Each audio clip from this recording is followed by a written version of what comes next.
The theology of the shack clearly rejects hierarchy, and therefore the necessity of obedience. The shack's Holy Spirit, or Sarayu, stated that, "You humans are so lost and damaged that to you it is almost incomprehensible that relationship could exist apart from hierarchy." In another part, the shack's Jesus stated that, "Once you have a hierarchy, you need rules to protect and administer it, and then you need law and the enforcement of the rules, and you end up with some kind of chain of command or a system of order that destroys relationship rather than promotes it."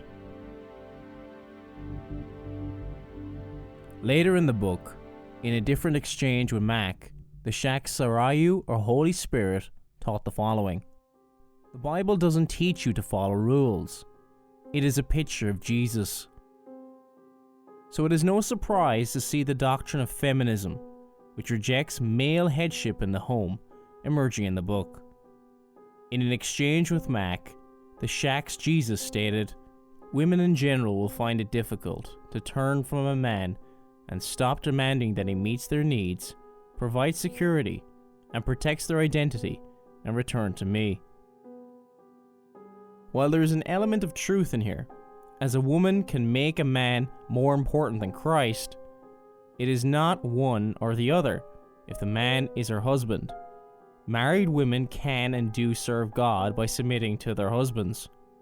As long as the commands do not contradict any clear commands in God's law, then a married woman is commanded to obey God and her husband. The shack's Jesus also stated, "The world in many ways would be a much calmer and gentler place if women ruled." This would mean that the Bible's command for wives to submit to their husbands is harmful to families, and that they would be better with female leadership. Later, the shack's Jesus reiterates the book's liberal, anti-biblical view on the role of women when he said to Mac, "Power in the hands of independent humans, be they men or women, does corrupt. Mac, don't you see how filling roles is the opposite of relationship? We want male and female to be counterparts, face-to-face equals, each unique and different, distinctive in gender but complementary, and each empowered uniquely by Sarayu, from whom all true power and authority originates. Remember, I am not about performance and fitting into man-made structures. I am about being. As you grow in relationship with me, what you do will simply reflect who you really are." So the shack sees the command of wives submit to your husbands in Ephesians chapter 5 verse 22 as man-made.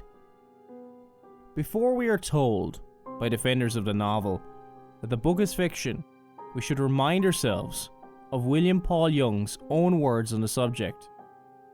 The shack is theology. So you weren't setting out to write a theological treatise on the nature of God. You were writing about something deeper. Yeah. Well, I don't know if there's much deeper than a theological treatise, but my intent was not to be trying to say, okay, this is Theology 101, systematic theology. It's not that. And but the book is highly theological. But life is theological. If God is involved in all the details of our lives, then life is theological. The dangers in regard to the shack and its heresies are emphasized by this alarming quote by Randall Rouser, who defends the book. "Is it ever appropriate to think of God as mother, or to pray, 'Our Mother, who art in heaven'? The shack offers us no settled position on this question.